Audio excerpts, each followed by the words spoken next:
দূর থেকে অন্য কারোর বশীকরণ ক্রিয়া বা তুকতাক ক্রিয়া বা কালো জাদু ক্রিয়া কাটার মন্ত্র। অনেকেই বলে গুরুদেব বশীকরণটা আমি সঠিকভাবে করছি, অনেকবার করেছি, 3বার 4বার করছি, কিন্তু কিছুতেই ধরছে না। অনেকে বলে গুরুদেব আমি তো প্রেম করেছিলাম যেই মেয়েটিকে, সেই মেয়েটিকে তার মা বাবা বা সে যখন এখন যার সাথে আছে সে তার গলায় তাবিজ কবজ করে রেখেছে, কোনো বশীকরণ তাকে করে রেখেছে। তো কীভাবে কাটবো দূর থেকে? তাকে আমি কিছু, প্রেমিকাকে কিছু খাওয়াতে পারবো না, ঠেকাতে পারবো না, ছোঁয়াতে পারবো না। আজকে সেই রকম একটি মন্ত্র দিচ্ছি, মন্ত্রটা লিখে নেবেন ভালো করে।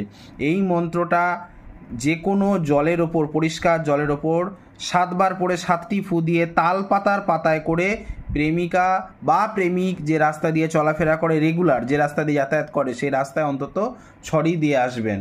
একটা কথা মাথায় রাখবেন, যখন ছড়াবেন, ছড়াবার পরে আপনাকে পিছন ঘুরে যেন তাকাবেন না, যে ছড়িয়েছি, কে মারাচ্ছে কে না মারাচ্ছে পিছন ঘুরে আর তাকাবেন না। হ্যাঁ, সোজা বাড়ি চলে আসবেন। মন্ত্রটা বলছি, শুনো শুনো ওহে গুরু, স্থির করি মন, 62 বন্ধন করি গুণিন যতজন। গুণিনের গুণবন্ধ, তাহার ওস্তাদের ওস্তাদি বন্ধ।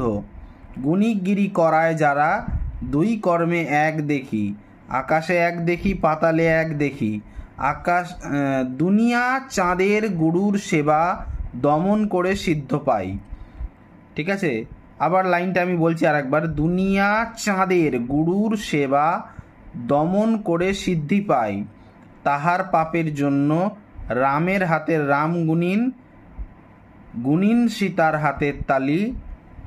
পঞ্চবাড়ি মাটিতে থাবা দিয়া, সব গুণিন বন্ধ করি। কার দোহাই? সিদ্ধিগুরু শ্রীরামচন্দ্রের দোহাই।